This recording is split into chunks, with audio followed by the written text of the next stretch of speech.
comment tu as eu l'idée de raconter cette histoire? Au départ, moi, je connaissais pas du tout l'histoire réelle qui est mise en scène dans l'album de l'expédition des Français en Floride. J'avais jamais entendu parler de cette histoire-là. Et mon point de départ était la question d'un cartographe qui, à un moment donné, se confronte à la réalité d'un territoire. Mon premier titre de travail, c'était Les Confessions d'un cartographe au Nouveau Monde. Donc j'avais déjà cette histoire de confession, c'est-à-dire de quelqu'un qui, à un moment donné, va raconter son récit. Et pour moi, c'était déjà des questions de représentation, en fait. Je voulais travailler des représentations visuelles, celle de la cartographie, celle, à un moment donné, de voilà, comment on se situe par rapport aux choses, et donc on le représente de manière très, très éloignée. Puis à un moment donné, on a un contact concret et réel avec la réalité des choses, quoi. Et en même temps, des questions de représentation par le récit, en fait. Le personnage qui raconte, forcément, il y a aussi un écart entre ce qu'il raconte et la réalité. Et c'était déjà ces notions-là qui étaient en jeu dans le projet. Et puis c'est en faisant des recherches que je suis tombé sur des personnages, au départ, de cartographes, précisément, qui ont vécu l'aventure de l'Amérique, cartographes français. Donc il y avait Le Testu, Guillaume Le Testu, et Jacques Lemoine. Et Jacques Lemoine m'a particulièrement intéressé, notamment parce qu'il a fait aussi des dessins de botanique. Et sur ces questions d'image qui étaient mon point de départ, c'était pour moi passionnant parce qu'il y avait encore une autre distance, une distance de très très près cette fois-ci. C'était pour moi des images qui venaient de manière inoffensive, quelqu'un qui fait des images comme un refuge pour se protéger de la dureté de la réalité, quoi. Et puis en plus, dans découvrant Jacques Lemoine, donc j'ai découvert bien sûr toute cette histoire terrible de l'expérience française en Floride. Et ça correspondait à des choses que je voulais raconter dans le rapport aux Indiens, dans la violence et dans l'incompréhension et dans le décalage qu'il y avait dans les rêves qu'on pouvait projeter sur ce territoire et puis la réalité concrète des choses. Et puis pour finir, cette découverte des gravures de Théodore de Bry, d'après les dessins de Jacques Lemoine, tout à coup, c'est une autre dimension que j'avais pas non plus de mes envies initiales, mais dimension du coup un peu ethnographique, mais en même temps de propagande, quoi. Et ça m'a entraîné alors là dans quelque chose de beaucoup plus vaste, quoi, que j'avais pas anticipé. Ce qui est intéressant quand on arrive aux gravures de Bry, c'est aussi le problème des sources. Et ça, pour le casse d'histoire, on est assez friand de ça. Il y a tout un long développement sur ton site qui est assez passionnant, il faut aller le voir. Mais est-ce que tu peux nous parler de cette difficulté? Parce que par exemple, si on prend les Indiens dont tu parles, les Indiens de Floride, finalement, on sait quasiment rien sur eux, quoi. Y compris à l'heure actuelle, ils ont oui, il y a très peu de choses. Ouais. Ils se sont fondus dans les nations séminoles, ouais. Mais il y a très peu de traces, on ne sait rien sur eux. Voilà. Et pourtant, tu les mets en scène, ces Indiens, tu les fais même parler. Donc, comment tu t'es débrouillé avec toutes ces sources qui sont lacunaires, manquantes Alors, quand je les fais parler, donc les Indiens, c'est une tribu qui s'appelle les Timucua, et qui effectivement était celle que les Français ont rencontrée une fois sur place, donc dans les années 1562-65. Et quelques décennies plus tard, ils ont disparu. Donc les seules images qu'on ait d'eux, ce sont ces gravures. Et les gravures qui sont du coup par beaucoup d'aspects très artificiels en fait, ce que je montre aussi dans l'album, et je parle aussi des sources qui ont mené à la création de ces gravures. Et moi j'avais un challenge un peu dans mon album, c'était de rendre ma Floride plus vraisemblable que ces gravures. Et je faisais finalement le même travail de reconstitution à partir d'autres sources, ou de parfois des mêmes sources, que le graveur de 1591, quoi. Alors ces mêmes sources, c'était par exemple les témoignages des protagonistes de l'aventure, donc l'Audonnière, le capitaine de l'expédition, et puis d'autres, Jacques Lemoine, aussi mon personnage principal. On fait des témoignages et on décrit les Indiens. Donc il y a quand même là-dedans un certain nombre de choses très fiables. Oui, parce qu'eux, ils les ont vus, les Indiens. Eux, ils les ont vraiment rencontrés, ils ont parfois participé avec eux à des combats. Il y avait des jeux d'alliance, en fait, c'était des rois indiens qui étaient chefs de plusieurs tribus et qui se faisaient la guerre les uns contre les autres. Et les Français ont tenté de nouer des alliances, et finalement c'est plutôt les Indiens qui se sont servis des Français, quoi. Mais en tout cas, ils ont été proches quand même à un moment donné. Et donc il y a eu une tentative déjà des descriptions, donc des descriptions physiques, des descriptions de leur mode de vie, mais aussi des tentatives de comprendre un peu comment ils le vivent, quoi. Mais en même temps, un décalage, une incompréhension fondamentale. Et donc moi, j'ai travaillé à partir de ces sources-là, donc écrites. J'ai essayé de comparer, en fait, à chaque fois les descriptions faites dans les sources écrites, pas seulement de ceux dont j'ai parlé, mais aussi d'autres. Il y a des Anglais, il y a des Espagnols qui ont été allés sur place. Donc j'ai essayé de faire un recoupement des sources, en fait, de l'époque. Et puis en comparant ça avec les gravures, en essayant de voir qu'est-ce qui pouvait être juste dans les gravures, qu'est-ce qui l'était beaucoup moins.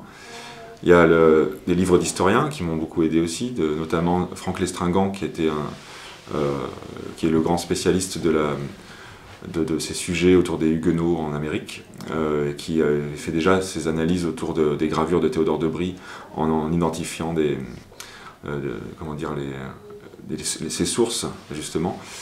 Donc moi je me suis beaucoup basé là-dessus, j'ai beaucoup échangé aussi avec lui, avec d'autres historiens aussi, notamment Christophe Boucher, qui est un spécialiste des Indiens, qui vit justement là-bas en Floride, un spécialiste de cette tribu d'Indiens et qui fait des recherches, des fouilles, et qui m'a aidé aussi, qui m'a guidé en fait, notamment pour des représentations de tatouages, SP, quoi. Et compenser ces historiens de la bande dessinée? Alors j'ai pas encore les retours, la bande dessinée elle est sortie très récemment, donc j'ai pas encore des retours de tout le monde. De Franck Lestringant j'en ai eu, lui il est très enchanté, quoi. Donc je suis moi aussi très heureux de ça. En fait ils voient vivre les gens qu'ils étudient depuis des années quasiment. Ouais. En tout cas j'ai senti dans le travail, parce que j'ai travaillé 4 ans dessus et j'ai nourri des liens du coup avec, je sais pas, peut-être 8-10 spécialistes un peu de ces sujets-là. J'ai senti beaucoup de désir de partager tout ça et une curiosité de voir ce que je pouvais en faire, quoi. Et effectivement, je pense qu'il y a quelque chose d'un peu magique d'avoir le sentiment que tout ça prend vie dans une bande dessinée, quoi. Alors, dans Florida, il y a des choses qui sont avérées, des choses historiquement vraies. Ouais. Il y a une part de romanesque, bien sûr, qui est souvent l'histoire personnelle des personnages, notamment le rapport entre le dessinateur et sa femme. Ouais. Sur ton site, tu as une phrase qui est assez intéressante, si tu peux nous expliquer un peu, tu dis « tu veux pas faire vrai, mais tu veux faire vécu et vivant ». Qu'est-ce que cette phrase signifie dans une bande dessinée historique? Pour moi, c'est c'est l'écueil possible de la reconstitution. C'est d'essayer d'éviter l'écueil qui est d'être extrêmement effectivement rigoureux, précis sur la documentation, mais d'être peut-être mort au bout du compte, c'est-à-dire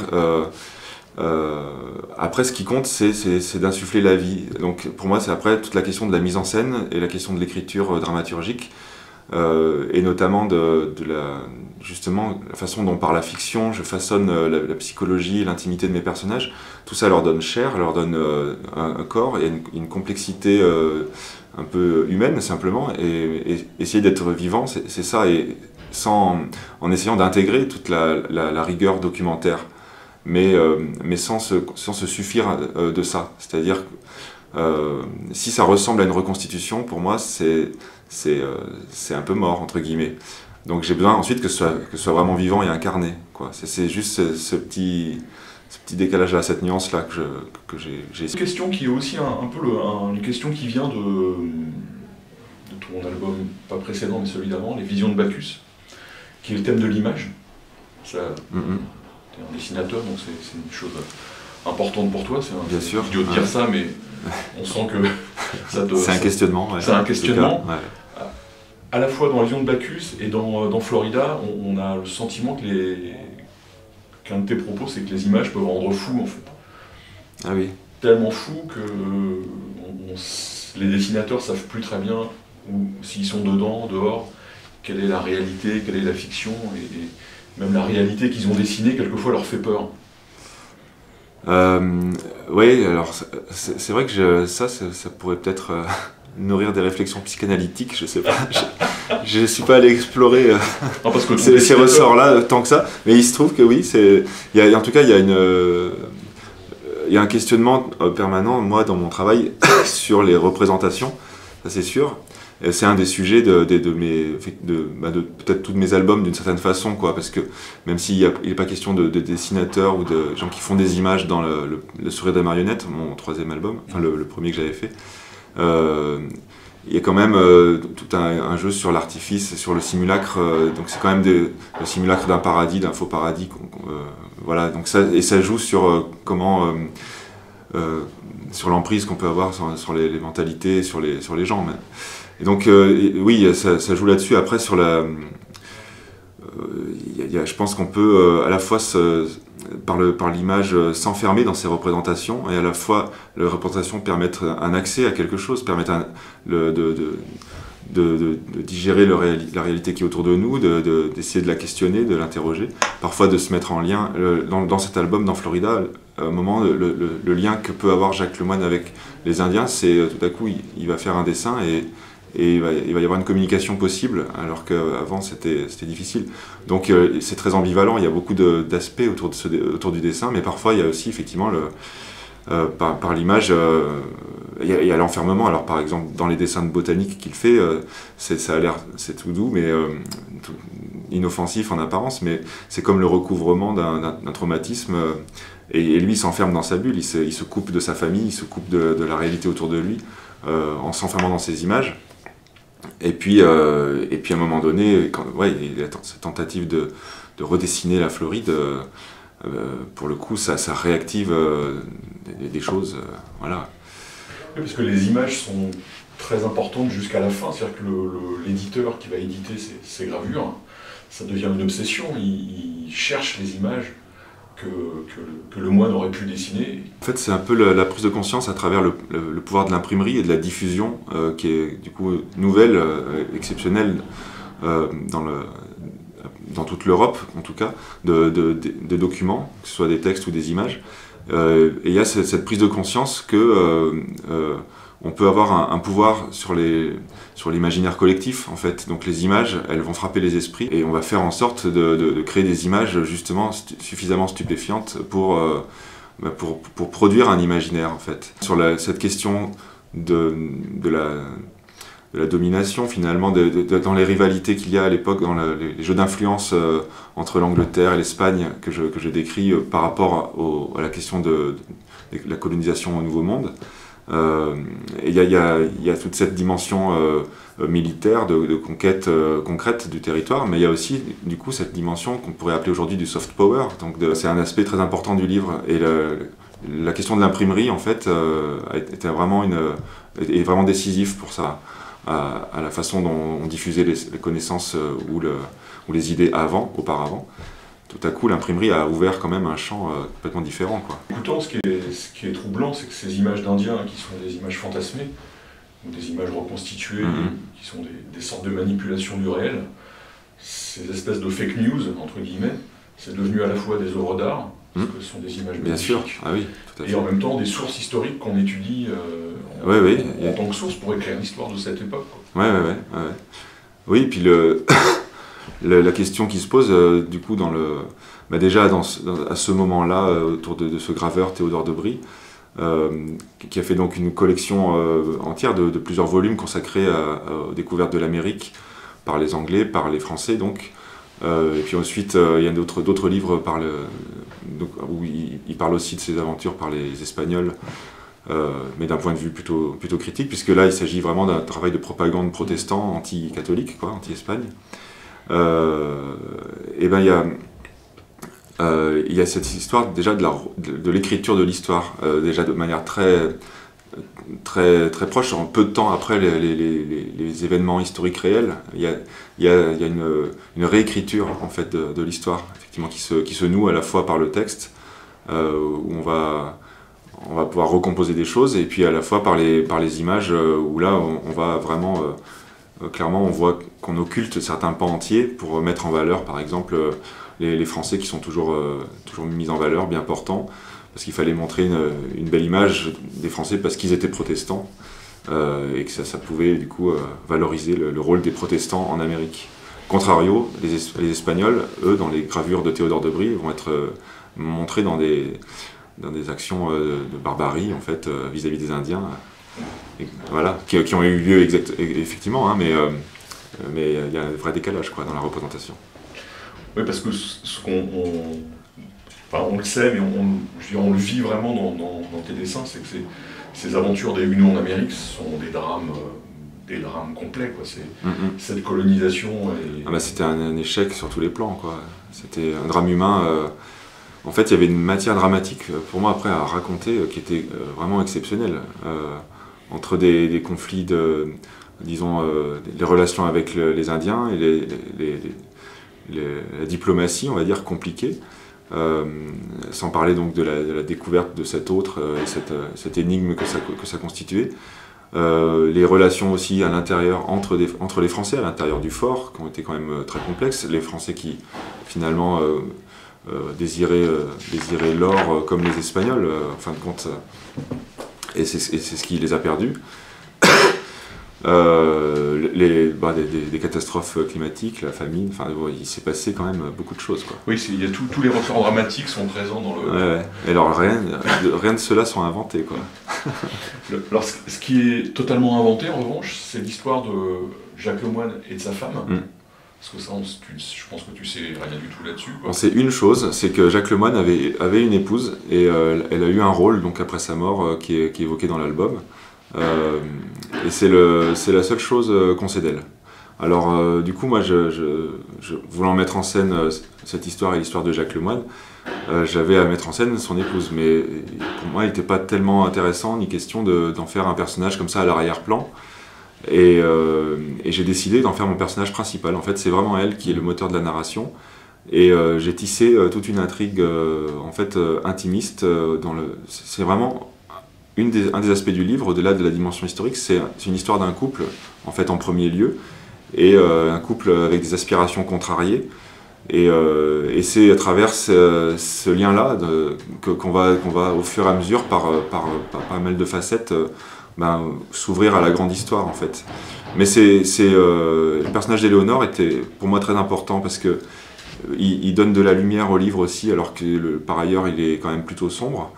Il y a bien sûr aussi tout un pôle de féminin qui tout à coup arrive et qui est là à travers elle, mais aussi à travers leurs deux filles que j'ai aussi inventées pour le coup, mais qui va permettre aussi tout un rapport à la transmission qui est en fait très important dans cet album, et la condition même féminine en fait à l'époque d'une femme du coup contrainte de rester dans la vie domestique, c'est un des sujets du livre. On voit beaucoup le quotidien en fait, mais le quotidien qui est pour elle insupportable puisqu'elle rêve d'une vie aventureuse. Parce qu'elle est cartographe elle aussi. Alors voilà, j'en ai fait une fille de cartographe. Ça c'est moi qui l'ai inventé, mais par contre c'était intéressant aussi, d'une part par rapport à ce rêve d'aventure, de voyage, qui est vraiment le thème fondamental du bouquin. C'est ce décalage entre le rêve et le réel, quoi, qui est vraiment un des trucs qui court sur le livre. Ouais. Mais c'était aussi le moyen de remettre de la dimension cartographique dans le livre. Parce que l'histoire seule de Jacques Lemoine, elle ne suffisait pas. Donc, à travers Éléonore et son enfance, et l'idéalisation qu'elle a pour un cartographe qu'elle a pu rencontrer dans son enfance, Guillaume Le Testu, il y avait beaucoup de choses autour de la cartographie qui ont pu être réinjectées dans mon récit, et ramener voilà, cette tension dans le lointain et le proche que je voulais mettre, quoi. Donc pour pas mal d'aspects, Éléonore est vraiment pour moi un personnage très très important et très touchant. C'est qui est le moteur d'une espèce de suspense, parce qu'on pendant très longtemps on ne sait pas ce qui est arrivé. Ouais. Et ce sont ces deux. Et puis même quand elle n'est pas actrice concrètement de la situation, on voit très souvent les choses à travers son regard en fait. On est avec elle, on entend ce qui se passe, et on vit les choses à travers elle en fait. Voilà, un peu tout le long, quoi, tout le long du livre. Dans cet album, il y a, on peut dire, une narration par moments très classique, et par moments tu fais des jeux avec les cases, avec plein de cases qui sont très découpées, mais il y a aussi des cases avec ce qu'on peut imaginer être des fils, qui ne sont pas des fils en fait, qui sont des représentations cartographiques de l'époque. Est-ce que tu peux nous parler de ça? Parce que c'est très troublant quand on lit l'album. Okay. Quand on lit ton site, on a la réponse, et je trouve que c'est encore plus beau avec la réponse. D'accord. En fait, j'ai travaillé ça c'était une de mes intentions de départ, de travailler à partir de mon découpage en fait, c'est-à-dire mes cases, je les ai constituées à partir d'une sorte de grille, c'est-à-dire que des cases rectangulaires classiques de bande dessinée, c'est finalement le croisement de lignes horizontales et verticales. Et moi j'ai ajouté d'autres lignes à ces lignes verticales et horizontales, des lignes qui sont inspirées des lignes de Rumb sur les cartes marines de la Renaissance, c'est-à-dire des lignes qui partent à partir de Rose des Vents ou qui partent en rayonnement comme ça, et donc qui vont se croiser et faire parfois du coup j'en joue avec des croisements de lignes qui vont créer des formes de cases tout à fait différentes et qui vont parfois éclater la mise en page. La plupart du temps c'est pas le cas, j'en joue assez peu pour produire à des moments précis des effets en fait expressifs singuliers quoi. Mais de manière générale, j'ai gardé quand même cette grille visible en surimpression sur toutes les séquences de souvenirs, en fait. Et pour moi, ça matérialise quelque part la notion de projection d'image mentale. Mais comme on projette voilà, une carte dans cet espace qui va être organisé, ben moi, l'organisation de ma page, c'est celle de la grille et de ma séquence d'images. Et du coup, je projette dans cette grille une fiction, je projette des cases, du temps, de la narration. Et voilà, et ça me sert en même temps à jouer avec le médium, quoi, avec la mise en page de BD. Dans Florida, il y a une notion qui est importante, celle du voyage. Il y a plein de sortes de voyages, des grands, des petits, et il y a aussi des voyages, je dirais, interpersonnels dans la découverte de l'autre. Il y a la découverte des Indiens, mais il y a aussi tout le rapport entre les Huguenots et les catholiques, et cette espèce de nécessité pour les Huguenots de se projeter en dehors de l'Europe, parce que tout devient très dangereux pour eux, physiquement, en tout cas en France. Est-ce que tu peux nous parler de ça, et cette imbrication de cet aspect dans l'histoire de Florida, cette histoire des Huguenots? Oui, alors c'est vrai que le moment où les Français sont partis à la conquête de la Floride a coïncidé en fait avec le début des guerres de religion, l'éclatement des guerres de religion en France. Et en même temps, dans l'album, c'est aussi quelque chose qui est perceptible. J'ai essayé de montrer le jeu des grandes forces géopolitiques de l'époque, avec l'Espagne d'un côté, qui était la grande puissance dominante catholique, et l'Angleterre de l'autre, qui était une puissance montante, protestante, avec Élisabeth Ier. Et la France, en fait, se retrouve un peu coincée au milieu. Il y a beaucoup de huguenots français, protestants, qui partent rejoindre l'Angleterre. En fait, il y a beaucoup de liens, en tout cas, entre les deux. Et parallèlement, les catholiques espagnols aussi influencent les catholiques français. Et donc, la France se retrouve un peu coincée, prisonnière un peu de ce jeu d'influence de grande force, quoi. Et donc, comment dire, le moment où les Français partent en Amérique, c'est pas forcément au début vraiment l'idée du refuge huguenot. Historiquement, apparemment, d'après ce que j'ai compris, c'est quelque chose qui vient peut-être un peu plus tard dans le temps. Là, c'est un peu tôt, mais c'est peut-être déjà quelque chose qui peut être un peu envisagé en tête si jamais c'est trop compliqué de rester en France. Pourquoi pas, si on peut créer un espace, un territoire dédié aux protestants dans ce nouveau continent, pourquoi pas. Mais c'est encore un peu tôt, quoi. En revanche, ce qui est intéressant, c'est qu'il y a déjà 10 ans avant le massacre de la Saint-Barthélemy, un premier massacre là-bas lié à la religion vraiment. C'est-à-dire que les Espagnols ont été sans pitié avec les Huguenots pour des raisons religieuses, quoi. En tout cas, c'était le prétexte, la justification. Dans tout l'album, il y a une chose qui est très présente, c'est l'inquiétude. De case en case, on n'est jamais tranquille quand on le lit. Ouais, c'est vraiment un album qui rend inquiet. Il y a une tension qui ne s'arrête jamais. Ouais. Et puis après, il y a des choses qu'on maîtrise pas complètement. Parfois, peut-être ce qui ressort. Enfin, après, ça aussi, ça dépend des ressentis des lecteurs. Hein, mais moi, je pense le risque dans ce livre, c'était qui est quand même dense et qui aborde beaucoup de choses. C'était d'être étouffant, en fait. ou de perdre le lecteur. Et moi, j'ai vraiment été vigilant en essayant d'être léger en même temps et d'avoir une fluidité et une évidence alors qu'on part dans plein d'époques différentes qui se mélangent. J'ai essayé de jamais mettre de date, par exemple. Aucune date à aucun moment, parce que je voulais qu'on rentre là-dedans vraiment comme dans quelque chose de romanesque en premier lieu, quoi.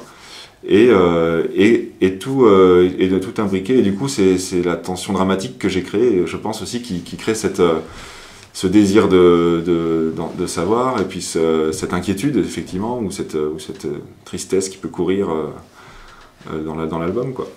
Ce qui est intéressant, ça n'a rien à voir avec Florida, c'est que là j'ai fait 2 interviews d'anciens combattants d'Algérie. Ouais. Et il y avait leurs femmes. J'ai interviewé les femmes aussi, on parlait. Et ces deux-là, mais beaucoup ont vécu ça, je sais, ont vécu l'histoire en fait de Jacques Lemoyne. C'est-à-dire que les hommes sont rentrés de la guerre, et même 70 ans après, quoi. Les femmes ne savent quasiment rien, quoi. Et même maintenant c'est les enfants qui veulent savoir. Leurs enfants ne savent rien, et ces hommes qui ont 75 ans, 80 ans, commencent à raconter à leurs petits-enfants. Parce que le moment est venu de transmettre, quoi. De transmettre, et puis bon, les choses ont passé. Et moi, j'ai eu l'occasion de rencontrer des déportés d'Auschwitz. Quand j'étais enseignant, j'avais fait un voyage aussi à Auschwitz avec des élèves. Et du coup, cette question-là, on l'avait abordée, bien sûr. Enfin, je l'ai ressentie, ça m'a travaillé, quoi. Et la question aussi, qui est d'ailleurs présente dans l'album, à un moment donné, de la sauvagerie, enfin, comment dire, à un moment donné, d'être capable de transformer, de penser, de nier l'humanité de l'autre, quoi, en fait. Et ça, c'est quand même quelque chose de tellement violent. Et donc, survivre après ça, comment faire, quoi. C'est toute la question du syndrome post-traumatique, de ce genre de choses. Et voilà, j'avais eu des expériences ou des liens sur d'autres sujets, donc, bien sûr, mais qui je pense, qui ont nourri, qui m'ont travaillé, quoi, aussi, effectivement. Je te remercie. J'ai plein d'autres questions, on pourrait passer des heures, notamment sur la représentation du monde, qui est un truc ça c'est fascinant. Qui me fascine. Ah, moi aussi, ouais. Comment tu représentes ce que tu connais pas, ou que tu vois de loin, toutes les cartes de rivières, de côtes, c'est juste n'importe quoi. Sauf que pour eux, c'était la réalité. Enfin, ouais. Il y avait pas de moi, ce qui me fascine, le personnage de Le Testu, il m'a fasciné pour ça, parce que dans ces cartes de la cosmographie universelle, il y a je crois, plus de 50 cartes, donc des vues du monde entier, mais aussi des vues de détails de parties du monde. Et il y en a une douzaine consacrées aux terres australes qui n'existent pas, qu'ils imaginent complètement. Et lui, il les détaille comme les cartes de l'Europe, qui sont très très précises. Et ça me fascine, ça, effectivement. Et alors, déjà, il y avait un jeu d'influence à ce moment-là, puisque ces cartes, il les destine à l'amiral de Coligny, qui est l'initiateur des projets coloniaux en Amérique. Et lui, il rêverait bien sûr d'aller découvrir ces terres australes, donc il lui fait envie en quelque sorte, quoi. Oui, c'était des documents secrets, enfin, Oui, ça c'était vraiment des cartes d'apparat juste destinées à l'amiral, c'est pas quelque chose qui était diffusé. Oui, c'est ça, c'était des documents de travail, enfin, et puis... là, c'était plus que de travail. Qui possédait les cartes, possédait le pouvoir d'y aller. Il y avait même à l'époque des fausses cartes, alors ça j'ai pas pu en parler, mais dans les jeux d'influence entre pays, ils diffusaient des fausses cartes pour tromper l'adversaire, des choses comme ça. Enfin, c'est un sujet fascinant, parce qu'en même temps je me dis, bon, ils ont ces cartes, un peu comme nous, ils débarquent, et finalement c'est pas du tout ce qu'il y a sur la carte, quoi. C'est les Appalaches, les distances, les formes des lacs, tout est faux en fait. Des décalages, voilà. Mais en même temps, c'est touchant parce que c'est en même temps déjà. Moi, je suis fasciné par la diversité, par exemple, des formes de l'Amérique au fur et à mesure qu'on la découvre et qu'on la représente. Et je trouve ça assez beau et touchant, quoi, parce qu'on sent qu'ils sont à l'affût aussi des moindres nouvelles informations, des moindres documents sur lesquels ils vont pouvoir prendre appui pour essayer de donner une nouvelle image un peu peut-être plus cohérente du monde. Non, c'est fascinant. C'est vertigineux parce qu'effectivement, tous les enjeux de domination, ensuite le fait de nommer un lieu, moi, je trouve ça aussi quelque chose qui me fascine, quoi.